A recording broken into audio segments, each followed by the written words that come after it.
ডিসেম্বরে যারা বিশ্ব ইজতেমা ময়দানকে বিতর্কিত করেছে, রক্তাক্ত করেছে, এখানে হামলা সন্ত্রাস করে বিশ্বে বাংলাদেশের বদনাম করেছে এবং তৌহিদি নিরীহ জনতাকে আহত ক্ষতবিক্ষত করেছে, তাদের বিচার অবশ্যই বিচার বিভাগের অধীনে সুষ্ঠু তদন্তের মাধ্যমে সত্যিকার অপরাধী চিহ্নিত করে অবশ্যই করতে হবে।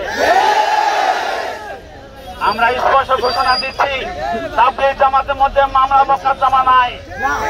এজন্য আমরা ধৈর্যের পরিচয় দিয়েছি, আমরা কোনো মামলা মোকদ্দমায় যাইনি। কিন্তু মনে রাখতে হবে, এই ধৈর্যের বাঁধ যদি ভেঙে যায়, আমাদেরকে যদি ধৈর্য হারা হতে বাধ্য করা হয়, তাহলে একটি নয় গনে গনে হাজার হাজার মামলা হবে। দুই পক্ষের সংঘাত, দুই পক্ষের সংঘর্ষ।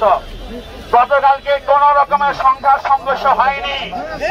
শান্তিপূর্ণ ভাবে তৌহিদি জনতা রাজপথে ঢাকা ময়মনসিংহ সড়কের এই স্টেশন রোড পয়েন্টে অবস্থান কর্মসূচি পালন করেছে 1 ঘন্টা।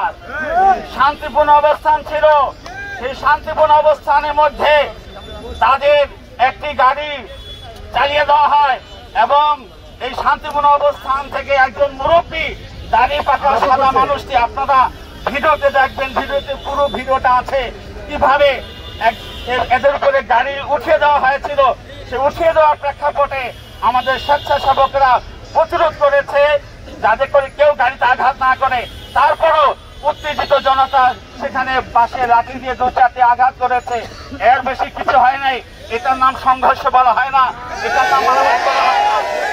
স্বরাষ্ট্র মন্ত্রণালয় থেকে আমাদেরকে প্রদান করা হয়েছে এবং উভয় পক্ষকে যে রেজুলেশন কপি রাষ্ট্রীয়ভাবে পৌঁছে দেওয়া হয়েছে, সেখানে স্পষ্ট বলা হয়েছে যে ফেব্রুয়ারি মাসের 4 তারিখ পর্যন্ত ওলামায়ে কেরাম এবং ওলামায়ে কেরামের নেতৃত্বাধীন যে তাবলীগ এবং সেই তাবলীগের যে বিশ্ব ইজতেমা সেটা হবে এবং তার প্রস্তুতি কর্মগুলো এই বিশ্ব ইজতেমার ময়দানে ওলামাদের নেতৃত্বে এবং কাকরাইলের হযরত জুবায়ের সাহেব মাদাল্লাহ জিল্লাহু সহ আহলে শুরার মাশওয়ারার মাধ্যমে, নিজামী শুরার মাধ্যমে এখানে সবকিছু পরিচালিত হবে।